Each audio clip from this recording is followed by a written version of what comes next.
Bismillahirrahmanirrahim. Assalamualaikum warahmatullahi wabarakatuh. Alhamdulillahirabbil alamin. Pada kesempatan ini kita kembali melanjutkan materi ilmu nahwu dasar, dan pada kesempatan ini materi kita adalah alamatur raf'i, yaitu tanda-tanda rafa'. Tanda rafa' ada 4. Yang pertama ad-dhammatu, dhammah. Yang kedua waw. Yang ketiga alif. Dan yang keempat adalah nun. Baik, kita rinci secara satu persatu. Dhammah menjadi tanda bagi rafa' pada 4 keadaan. Yang pertama adalah ketika isim mufrad. Misalnya, najahat talibu. Siswa telah berhasil, telah lulus. Kata at-talibu berada pada posisi rofa' atau disebut dengan isim marfu'. Maka tanda rofa'nya adalah ad-dhammah, harokat dhammah yang berada di akhir kata. Maka dibaca at-talibu. Kemudian yang kedua, yaitu pada jamak muannas salim. Contohnya, hadarat al-mudarrisatu. Para guru perempuan telah hadir. Maka kata al-mudarrisatu ini disebut dengan isim marfu' karena posisinya sebagai fa'il. Maka tanda rofa'nya adalah ad-dhammah.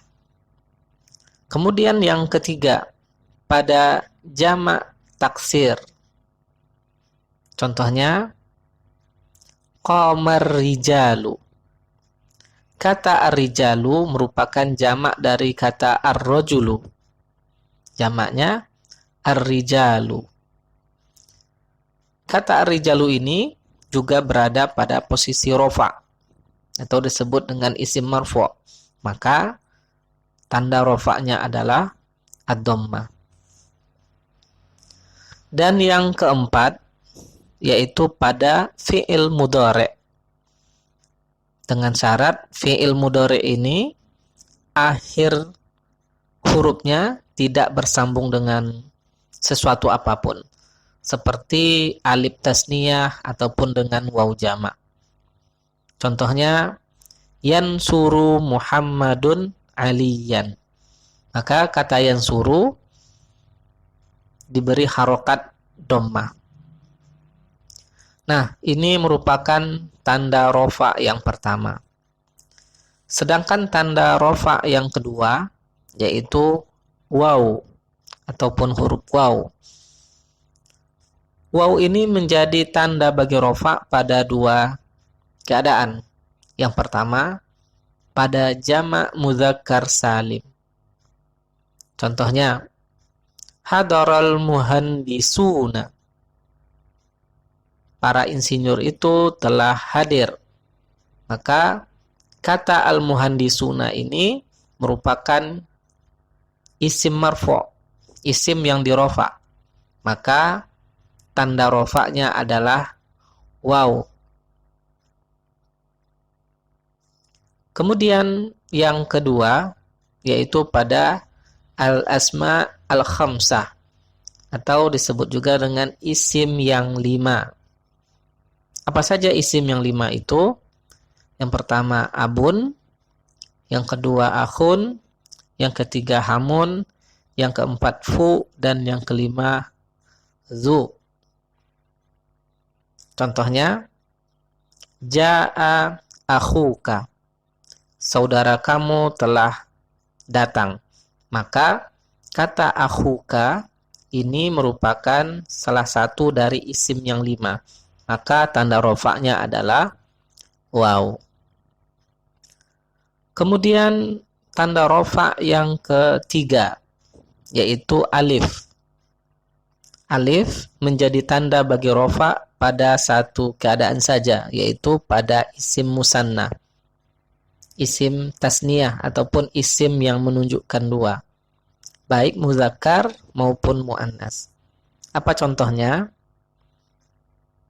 Ja'at talibani. Dua orang siswa itu telah datang. Maka kata at-talibani ini posisinya juga sebagai rofa, sebagai isim marfu'. Maka tanda rofa'nya adalah alif. Contoh yang kedua, al-madrasatani jadidatani. Ini contoh yang muannas. Dua buah sekolah itu adalah baru. Maka kata al-madrasatani ini juga isim musanna, muannas. Maka tanda rofa'nya adalah alif. Begitupun dengan jadidatani. Kemudian tanda rofa yang terakhir yaitu nun.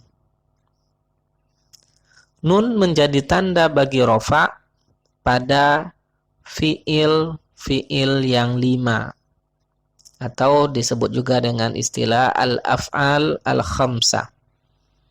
Nah, apa saja fiil yang 5 itu?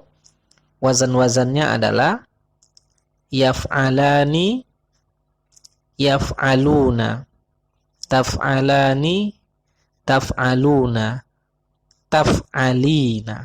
Jadi ada 5. Nah, jadi fiil mudhari' yang bersambung dengan tasniyah, dengan jamak, waw jamak, ataupun dengan ya mukhatabah untuk anti, ya. Nah, jadi inilah disebut dengan al-af'al al-khamsah. Begitupun dengan wazan-wazan fiil yang lain yang sewazan dengan fiil yang 5 ini.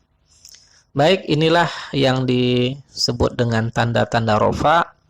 Dan mungkin ada yang bertanya-tanya, ini kenapa disebut isim rofa atau isim marfu'?